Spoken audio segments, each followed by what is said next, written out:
Like what? Like watching him play since you've watched every game. I haven't been watching the Flyers. He's better, in my opinion. He's better than Bedard. Is he better than Konechny?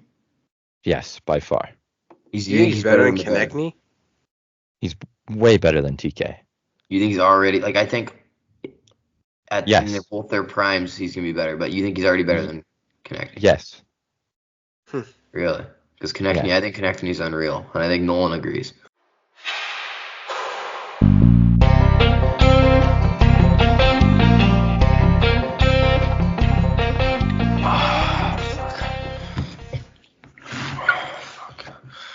Fucking Flames, man. Yeah, that's the Flames I was expecting to see. They played well. Yeah, they actually didn't play bad. Just some bad goals, some bad penalties. Zari's got to score. He's getting way too close.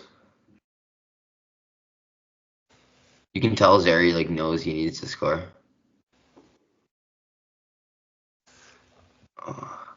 Okay, I'm ready to get going here. Yeah, let's get going.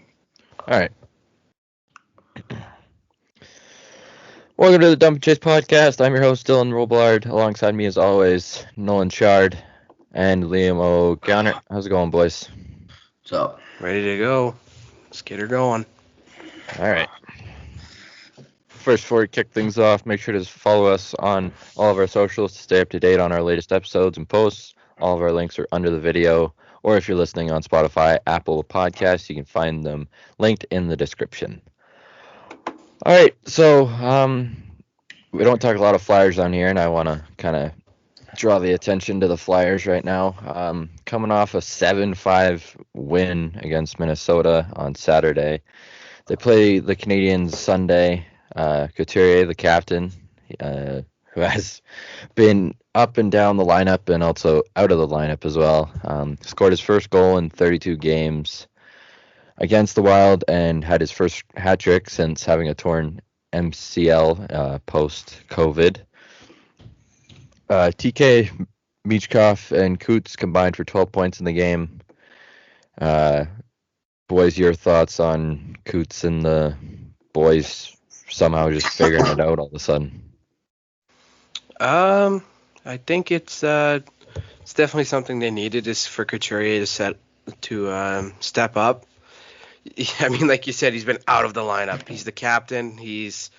Should be pretty much their one center, looking at everybody else on the team. And I think they really needed that win. I'm not quite sure who was in net for the Flyers yesterday. Was it Urson?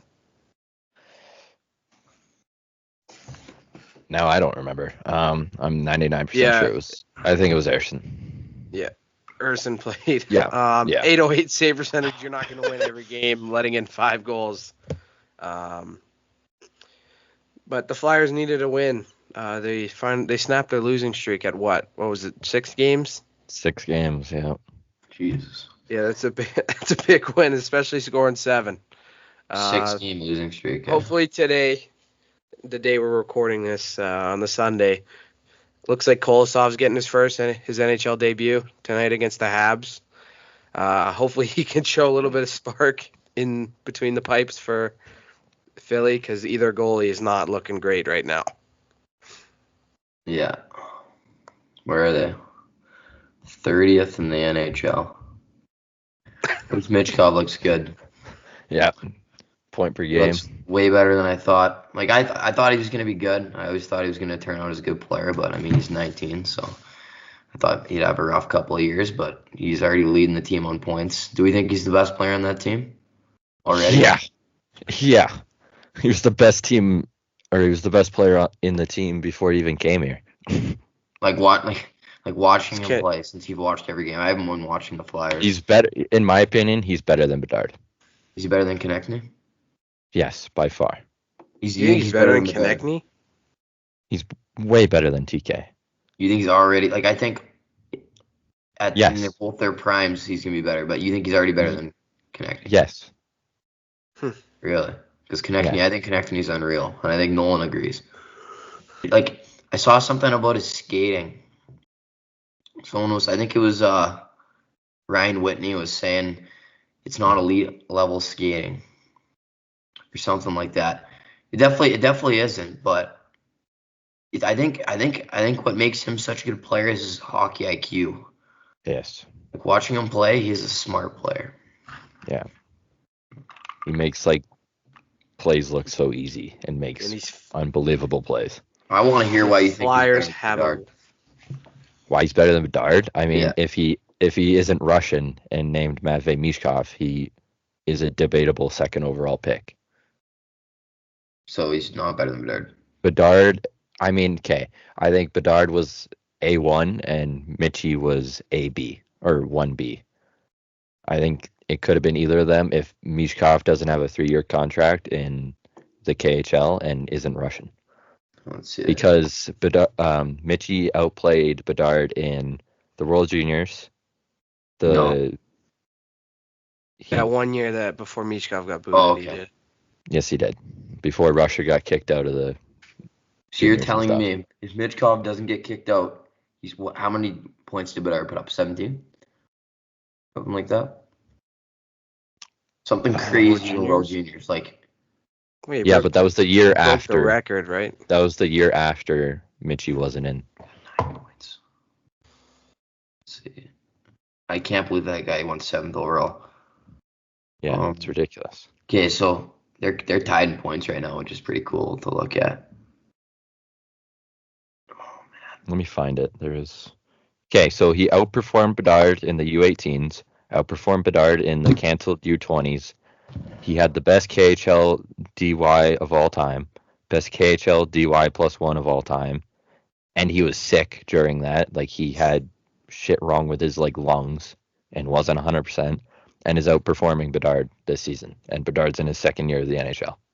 Yeah, almost a point a game in the first year of the KHL, or sorry, his second year. Even the first one, he's almost a point a game. Yeah. Oh no. He played 3 years of the KHL. Well, 3 games his first year, so that doesn't really count. But, wow, yeah. No, I'm clueless on why this guy went 7th overall. Because he's Russian and the contract. And the contract. Yeah, he signed a 3-year contract. But he signed a 3-year contract of his draft year. And even then if there was, like it's paying off. Yeah, but a lot of teams, like the 6 teams before that, were like, we're trying to be competitive by the time that he comes. Who went before that? Montreal, Fantilli. San Jose. Like who was drafted before him? God, that was a stacked draft. Yeah, it was like that crazy is a stacked draft. Like you look at that draft and then you compare that to the is it 2022, the one where Shane Wright was drafted with Yuri Slafkovsky. That was a weird draft. That draft is way better. Like Bedard, Mitchie, Carlson, Fantilli, Benson, Smith, Dvorsky, Reinbacher, Moore, Wood, Danielson, Willander, Ryan Leonard. It's a stacked. I know Moore. It's unreal. I wonder what's better, last year or this year? Or 2023 by far. You think really? I think 2024 is stacked as well. I think 2024 was more depth, but like 2023 had more like top, like generational kind of guys. Yeah. I mean, I think Mitchie and Bedard are the only generational guys, quote unquote. But I think there's a lot of elite players out of that draft. Yeah, I mean, I still can't believe Z William went 12th overall this year, or whatever it was. Yeah. And the Flyers could have grabbed him. That's the unreal thing to me. Yeah. Speaking of that, Jet Luchenko got sent down the other day. He's back in Guelph for the Ontario Hockey League. He had a full camp, played 4 games for the Flyers, didn't score any points. I mean, I'm fine with him being sent down. It was kind of expected. He looked like an NHL player, but he also wasn't putting up points to stay, and it just didn't really work out. I think it'll be better for his development, spend the rest of the year in the OHL, and then he gets a shot next year. So, yeah, and as Chard mentioned, Aleksei Kolosov, even though he's not playing exceptionally well, but I guess the Flyers have to give him a look at some point, and A decision is expected to be made on whether or not he sticks around in North America. According to Elliot Freeman, the Org and his camp have about till Halloween to make a decision on his future.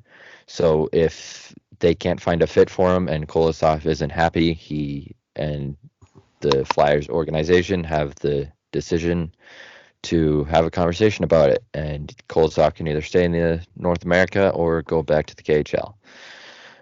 That's kind of one of the reasons why Kolosov's getting a shot here, and also the fact that Fedotov can't stop a beach ball. Any thoughts there, boys, or do you just want to move on to our next topic? Just little thing. Kind of already went over it, but Kolosov kind of it's hard to say deserves a shot looking at his numbers in the minors, but you're looking at the numbers in the NHL, and his camp is so demanding of a spot that kind of have to give it to him, honestly, because he has every reason to have a chance just based off of save percentages and the way Flyers are losing games because their goalies can't do anything. So I just think, he deserves a chance, and hopefully he does well today against Montreal enough for his camp to decide that they're staying in North America. Yeah, it'll be interesting. I don't know how to feel about Kolosov. Never been high on him. So we'll see how it goes in the NHL. All right, quick, fun little segment here. We're going to try another blind rankings. Hopefully this one goes a little bit better. Last week we did one and we ended up scrapping it, so we'll see how this one goes. On the topic of prospects and NHL drafts, we're going to do NHL current prospects. Nice. So the ones fighting for the Calder Trophy right now. All right? Oh, okay. So first off the board, Lane Hutson from Montreal. You got to go 3. Two or three. Yeah. We get 5 players here, Liam. Lane Hutson. Liam, did you just say straight to 5? I mean, dude, I like Lane, man. I'm sorry. Like, he's going to be good, but... He's playing 22 minutes a night in Montreal right now. Like... How many points does this guy have? He's got 5 assists in 8 games. Or something like that. Yeah. 2 or 3. Because I'm honestly kind of forgetting there's only Michkov. Celebrini is hard to put anywhere. I'd probably put Celebrini at 2, and then we just got to think about that. I mean, I'm good with Hutson at 3. I want to go 3 or 4. I mean, I think we can just agree on 3. Yeah, we'll go 3 with Lane. Playing a lot of minutes in Montreal. He's power play minutes. He's getting points right now.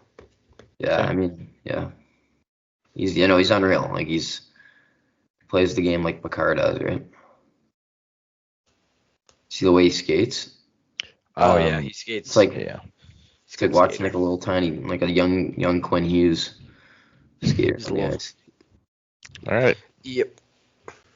Next up from the San Jose Sharks, Macklin Celebrini. 2. That's easy 2. No? We've seen 1 game. There's no way you're putting him below Lane Hutson. No, you're putting him below Lane Hutson. Well, who do you have above him? Michkov and who? Stankoven. Saw that coming. Yeah. Stankoven, dude, you gotta remember that Stankoven's like 22. Like he's just got like age on these guys, and he's a really good player. He's got 9 points. He's second on his team in points. He's second on the Dallas Stars in points. He's got more points than Rupe Hintz, more points than Jason Robertson, and Wyatt Johnston, and Jamie Benn. Yeah. He's literally almost leading his team in points, and I forgot about him. Well, it's the price you got to pay. So. Okay, Celebrini, where are we putting him? 2 or 4. We can't go 5. Like, he's the first overall pick, and he looked phenomenal in his games. Are we agreeing that Stankoven's better than Celebrini? I think right now he is. So then we have to. By the time Celebrini's 22 in 4 years, Celebrini will be way better. I know, but it's Calder. Right now, so we'll go 4. We have to go 4. Okay. Cutter Gauthier. 5. all day. He's not looking too great in Anaheim. I don't think he's scored yet, has he? No. I wish Dylan was on this. That would have been funny as hell. Yeah. Where's 5. Where's that wicked shot at, Cutter? Yeah. God. Okay, so what do we have here? Stankoven and Michkov. That's names we're waiting for you. Macklin, Celebrini's at 3, right? No, 4. Hutson's 3, Celebrini's 4. Oh, yeah, okay. Cutter's 5. Honestly, man, I think Hudson's probably better than Celebrini for the Calder right now. Well, I think it makes sense. Just because Hudson's playing a lot of minutes right now in and he's Montreal. older. Like, he's just more fit for the NHL. Yeah. I actually like our list so far. Yeah, not bad. I wouldn't switch it around their list. Okay. 4th here, from the Dallas Stars, Logan Stankoven. 2. 2's the easy spot. And we could put Michkov 1. Not easy. How? What do you think? What do you think, Liam? They're so close. Yeah. You gotta remember that Michkov is leading the Flyers in points. And Stankoven's second on the Stars in points. Just compare those two teams. Mitchie has more goals. So you're telling me the guy that has more points than Robertson, Hintz, Johnston, Jamie Benn. I mean, Michkov also has more points than those guys. What, he's got 9? On the Philadelphia Flyers. They're literally tied in points. Yeah, well, yeah. He's saying Stankoven also has way better teammates. I think Michkov's going to be a better player. I think Michkov right now is the one guy. Just because he's scoring right now at a pretty good pace. He's on the Flyers. Okay, yeah. A pretty dead power play, and now it's got him who's scoring a lot on the power play. Yeah, we go Michkov 1, yeah. There we go. Stankoven 2, Michkov 1. You can read out the name if you want, and we'll tell you why again. Okay. Josh Dunn of the Utah Hockey Club. Josh Doan. You didn't put Michkov in the thing? Oh, Josh Doan. So you left Doan for last? Yeah, he didn't put Michkov in the game. Like Shane Doan's the kid? Oh, my God. Yeah. Okay, so Josh Doan, Logan Stankoven, Lane Hutson, Macklin Celebrini, and Cutter Gauthier. What does Doan have? He's not better than. That is rough. I can't even find him. Oh, I'm at the bottom of the score sheet. Oh, there it is. He fought Radko Gudas. That's enough for me. He's my number 1. I like Josh Doan though. I do too. But he's not one. He's probably on the same level as Cutter right now, if not just like a little bit better, like a tiny bit. He's probably better than Cutter, yeah. He tore it up last year in his brief stint with Arizona. But so far this year in Utah, he's not doing too much. He's playing third line. Definitely not number 1. Fuck, he didn't put Michkov. I mean, what are we supposed to do? We're not expecting Josh Doan. Thought I'd throw a curveball. Yeah. How was Doan going 37th overall? I don't know, but he's a good pick. I like him over there. Really good pick. Did his dad play for the Coyotes? Yes, that's the face of the Coyotes. That's the whole big thing. That is sick. Yep. Yeah, like. And he fought Gudas the other night. Did he? Which is pretty sick. Yeah. The kid fought Radko Gudas. Did he win? It was pretty even. I wouldn't say anybody won that fight. Wow. I don't think anybody went down. I think it was just a wrestling match, really. Yeah.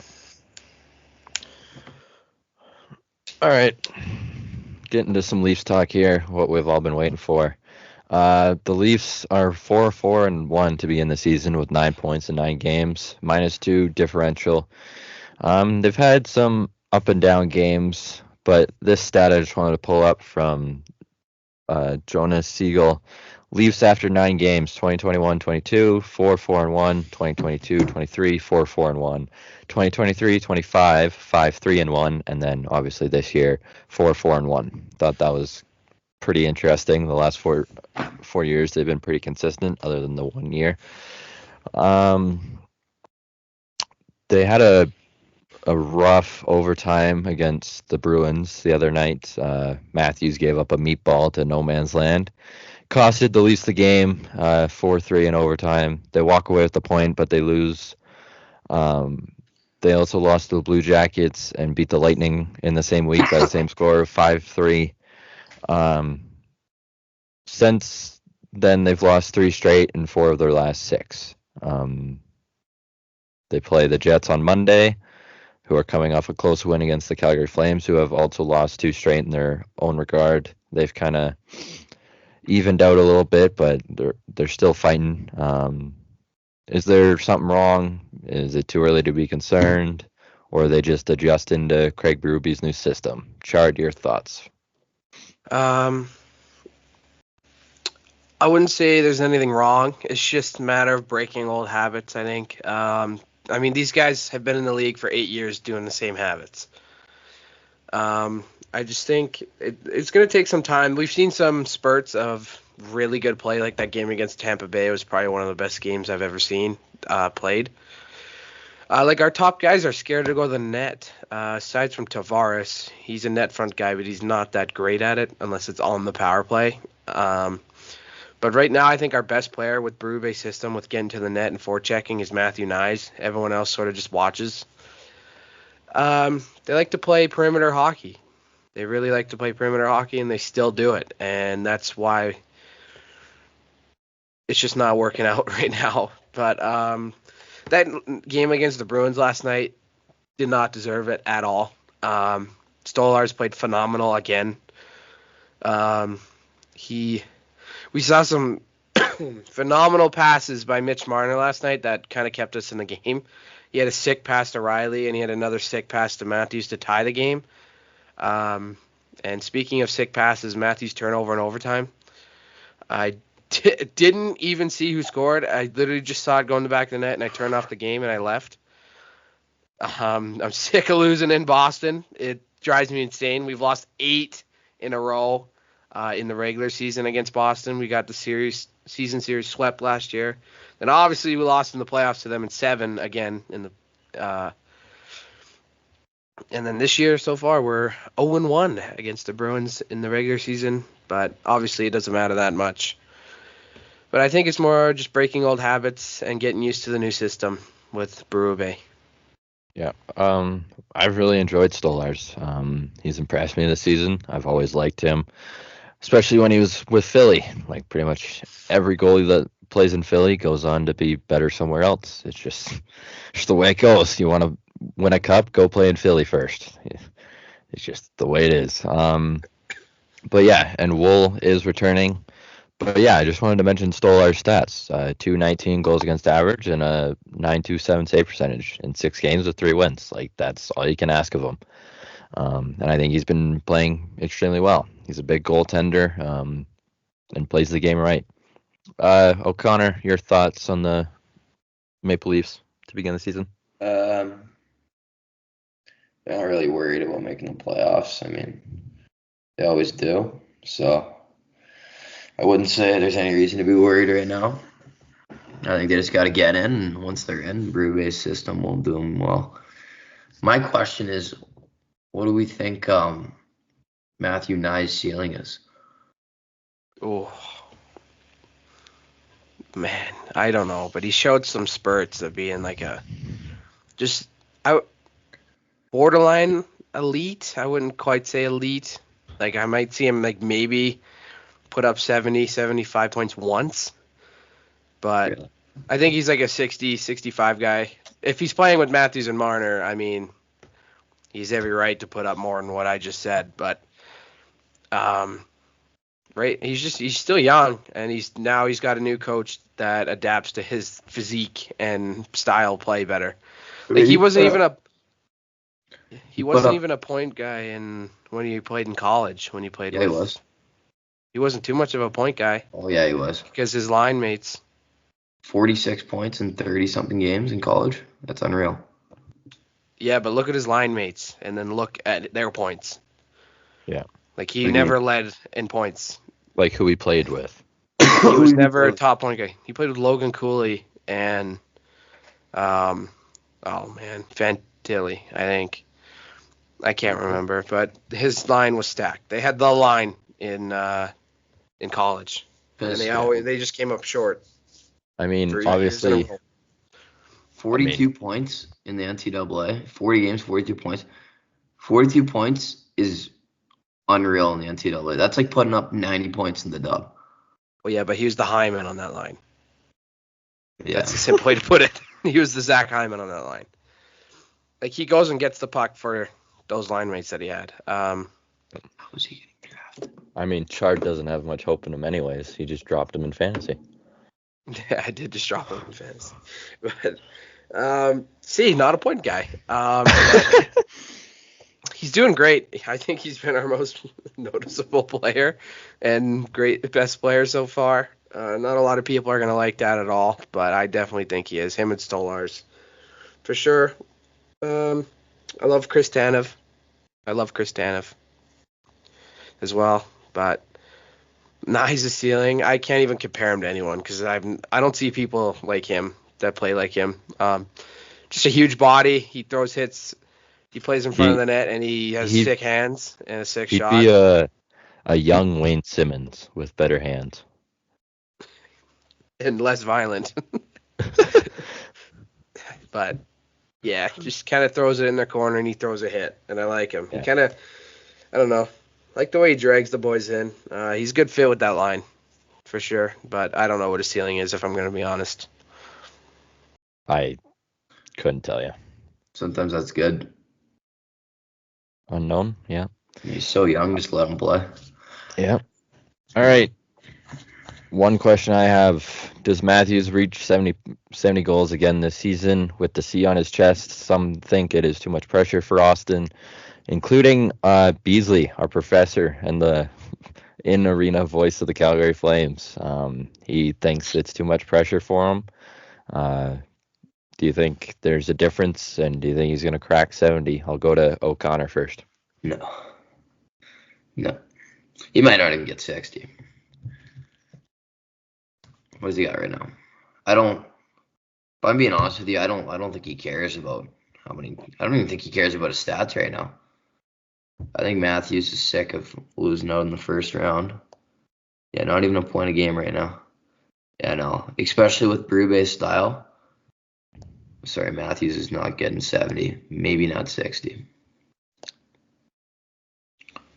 Fair point. Do you think there's any pressure on him now with the C on his chest? Yeah, there's pressure on him, but I don't think the pressure on him to score 70, I don't think that bothers him. I don't think he cares. I think he's set on playing Berube style. I think he's just set on doing something in the playoffs. I think he's sick of lighting up the season and then going out in the first 7 games to the Bruins every year. I think he's focused on the playoffs and he's focused on playing like a team right now. Getting something done in the postseason. Chard, your thoughts? I don't think he gets to 70. I think he gets close to 60, and if he does get to 60, it'll be 60 goals or 61. But we also haven't seen the Leafs get hot yet. So when the Leafs are hot, he's hot, and he scores in bunches. So I think there is not a chance at 70, but like I said, there's a chance at 60 for sure. I think he will get to 50 for sure. It's almost a given. With the pressure, I think there is pressure. Because when Tavares was the captain, he's the guy that everyone goes to talk to first. He speaks for the team, and Matthews, I don't know if he was a captain anywhere else in his pro hockey. Probably minor hockey, definitely. He had to have been, but no media. But I think there's a lot of pressure because now it takes a lot of the load off of Tavares, which I think he should. But he's a great leader. He always thrived anyways as he was a captain. But with Matthews being a captain, there's a lot more pressure on him. Like in that interview we saw the other night after they lost to St. Louis, he says it starts with me. That's his quote. He says it's the team starts with him and their success starts with him. Which obviously you can tell that he has a lot of pressure on him. But I don't think it'll affect him too much. It'll affect him at the start because we're having a shaky start. But once, he gets hot, someone else gets hot, and we start winning, putting together some points, he'll also start loading up his stats. Speaking of another point guy that can get hot at times, Mitch Marner. I guess we can also talk about Willie Nylander as well. But does Marner crack 100 points? He was close to it last year. I think he fell on like 99 last game of the season. Does he reach that milestone, or do we see another season where he comes close but doesn't hit the milestone? Chard. If I'm going to be honest, I don't care how many points he gets. Just want him to do something in the playoffs, man. I'd be cool for him to hit the 100-point milestone because he's been just short of it, I think, twice in his career. If he didn't miss games a few seasons ago, he would have 100% hit it. But I don't really care how many points Marner gets. I'd honestly be okay if he doesn't get a lot of points in the regular season because he's on a contract year. And I hope they give him the extension after he has a bad season. Then he has an unreal playoffs. That's the ideal as a Leafs fan. And then William Nylander. He's got the big contract, so I hope he gets a lot of points. He almost hit 100 last year as well. I'd love to see him do it again. Obviously, he hasn't looked too great this year. He had a very bad turnover last game, which allowed the Bruins to go up 3-2. But obviously, that's just one game, one play. Also need Nylander to get hot. But not too worried about him in the regular season. He's actually our best forward in the postseason. So not too worried about regular season milestones over in Toronto at all. As a Leafs fan, doesn't really matter to me actually. Yeah. So what I'm hearing basically is Leafs fans are tired of the regular season and just want success in the playoffs. Exactly. Window's not too much bigger. It's closing actually pretty quick. Okay. O'Connor, any thoughts on the Leafs trio? You're going to see with Berube's system, you're not going to see the guys that are getting 100 points every year get 100 points this year, I don't think. I think you're going to see more of a team effort, 4-line effort. That's pretty much it. Yeah. It's going to be boring hockey compared to what it used to be. That's what I think. As a Leafs fan, though, it's pretty attractive hockey. Never seen them play that way ever. But if they play like they did against Tampa early in the week, where they just bullied them, not only on the score sheet, but on the ice, completely bullied them, that's fun hockey. They literally throw in their corner, run at their D-man, get it to the front, and score. That's very fun hockey to watch, and they were just chirping. They were just bullying them, and that's the most exciting game I've watched in the regular season for the Leafs ever. All right, one last one. Is Craig Berube the answer? Does he take the Maple Leafs to the promised land? It's very rare that you see a coach win two different championships with two different teams. Craig Berube did, obviously, with St. Louis Blues, but that was quite a few years ago. Can he be one of only few coaches to take a different team to the championship and win it? O'Connor, we'll go to you first. Berube? Yeah. Do you think he brings the Leafs to the promised land, or? If anyone's going to do it, he's probably the guy, I think. Sheldon Keefe, good coach and all, but I think once you're in the playoffs and the season's over, guys like Berube, Tortorella, Sutter, they know how to win hockey games, and I think if any year's the year, it's the year this year to do something in the playoffs, especially now that they went and fixed up their decor. Like what they did this year is what Edmonton should have done, in my opinion. Except for obviously keep the coach, but they went and fixed their decor. They got Ekman Larson and Tanev. Did they get anyone else?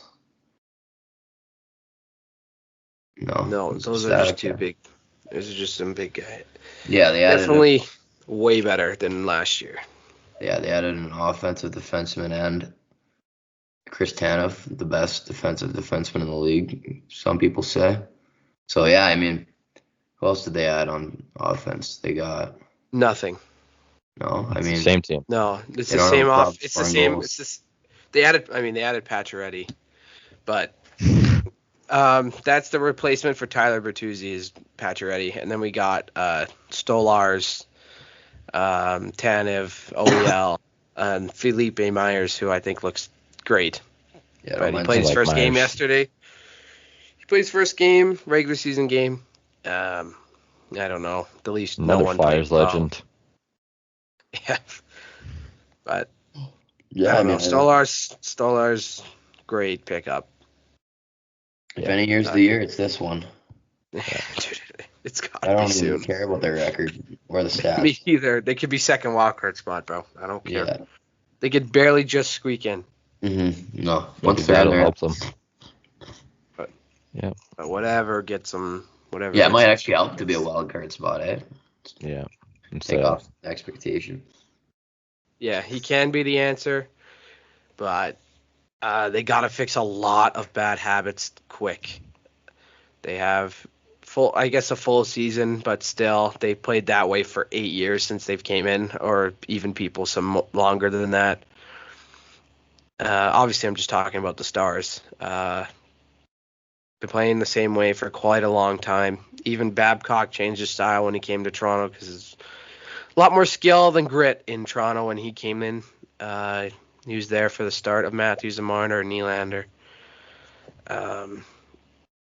But yeah, he can be the answer. They just got to fix the way they play, and then they can. Like, if I see the Leafs become a physical defensive team, the fact that those words even coming out of my mouth with the words Maple Leafs doesn't make sense to me, but it really can happen with their new decor, goaltending, and their coach. And I'm really excited for what's down the road in the playoffs.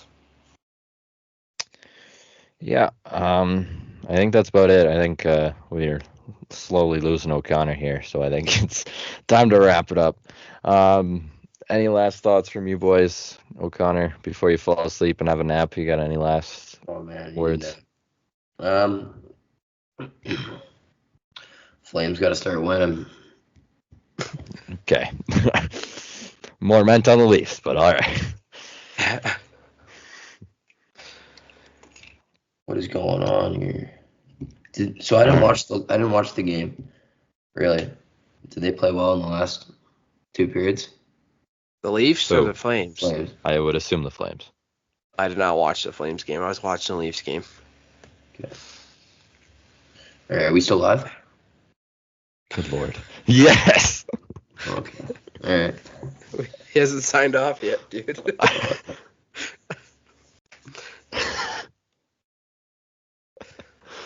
All right. I think that's our cue to wrap it up. Thank you for joining us as always. We'll be back next week, hopefully with something special. Switching it up to Mondays. That's what we got to do. God. Get in the comments. Help me convince them, because holy shit. Can't be doing these Sundays anymore. You're the only one with an issue. I know. Like, you just can't, like... I mean, we told Sunday you. morning, we like, told you.